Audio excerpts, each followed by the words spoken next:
You understand what it is. Then you have compassion for it. You understand that they have a corrupted thought, an ill thought, an improper thought. That's all. And when you pull back that curtain and expose the understanding of that, we're all the same. Yeah.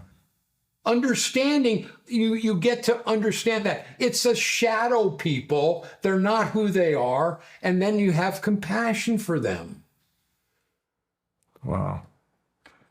That's what needs to be set out into the mob mentality. And that begins with, and we'll segue into this, that kind of begins with our beautiful First Amendment. Yes.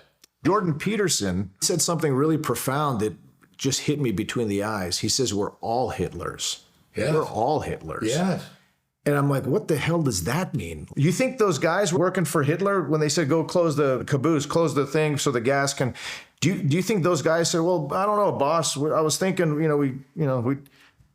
what would he do to him right there and then? Yeah, sure. Right? Done. And so do you fault the guy in real time? He probably ended up doing something that he thought, I can't believe I'm about to do this. Yeah. And so it's a hell of a thing. Yeah. Once you learn the lesson, there's gratitude that is extended to the evildoers. Okay? So, but it's learning the lesson. So thank you, Adolf, for creating your National Socialistic Society so we can choose better. Thank you. Get it. So and I reference this in the book. I love Mark Twain. Mark Twain is one of my total heroes. And I use this on the bottom of my letterhead.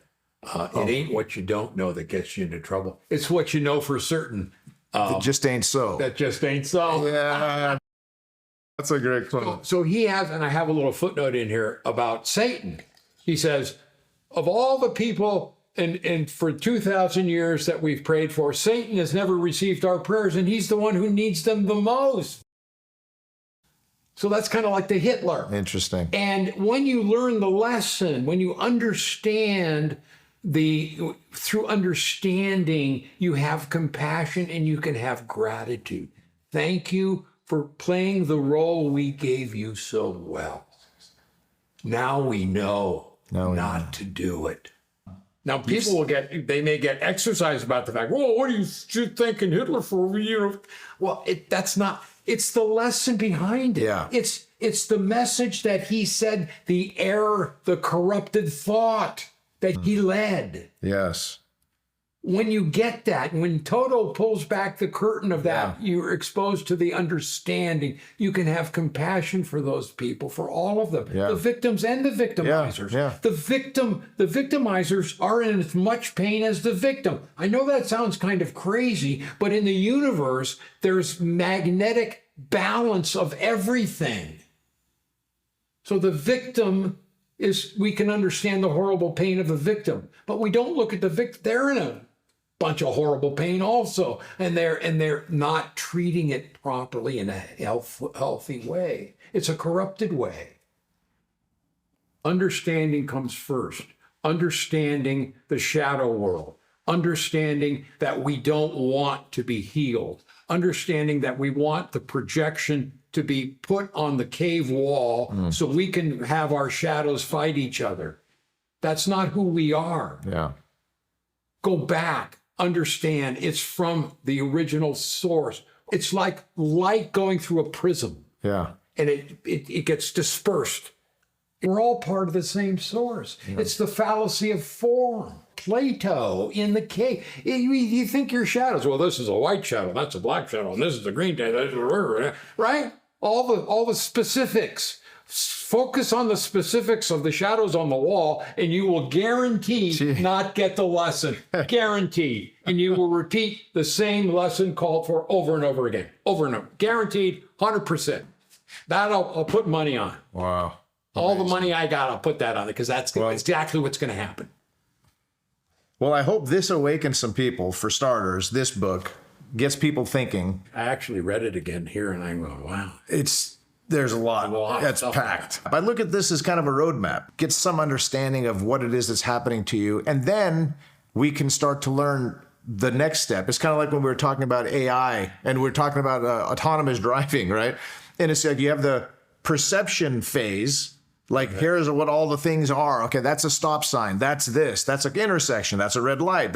Okay, so let's get all those things out there and try to, at least within this dream, let's just kind of understand what we're looking at, because we are in this dream. We are kind of stuck in this.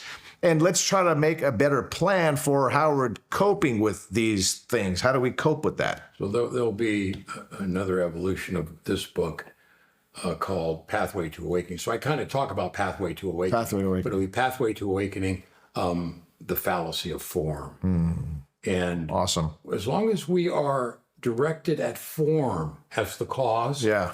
you're never going to get an answer. Yeah. And modern science and quantum physics is beginning to understand that it's the projection. Yeah. That's the form. So that there is a great projector that you know, and this goes back to the Hindus, that creates universes within universes within universes. I mean, it's the grand colossal matter and physics. Yeah. But that's the effect. That's the effect. Once you start messing around with the effect, Like the shadow. You're trying to derive meaning in the cause, in the effect, and thinking you can learn what the cause is by scraping the wall and going deeper into there. And I know it's got to be somewhere around here. It will get us ultimately through science. It will get us back to the true cause. Yeah. But it's not happening right away. Yeah. And as long as we focus, and there's one of two things. One, the world is real. Make it real. Kill all your enemies. Collect as many paper slips and metal discs as possible. Live the hedonic life as much as possible. All that. So that's one way. The other way is everything is meant for your awakening. Everything, without exception. So which one are you going to look at? Which one are you going to look at?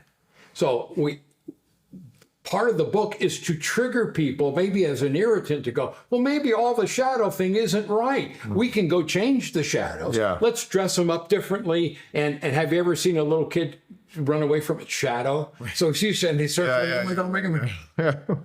That's who we are. That's who we are.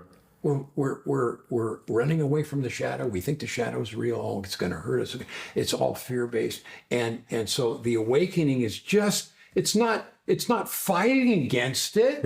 It's not starting a revolution. It's just understanding. When you understand that we think we are shadows on the wall, you can back away and go, maybe, maybe we got to reconsider. Pull back the curtain. That Oz, I believe, is so powerful. It's bottom up. Look out when it becomes awakened. Yeah.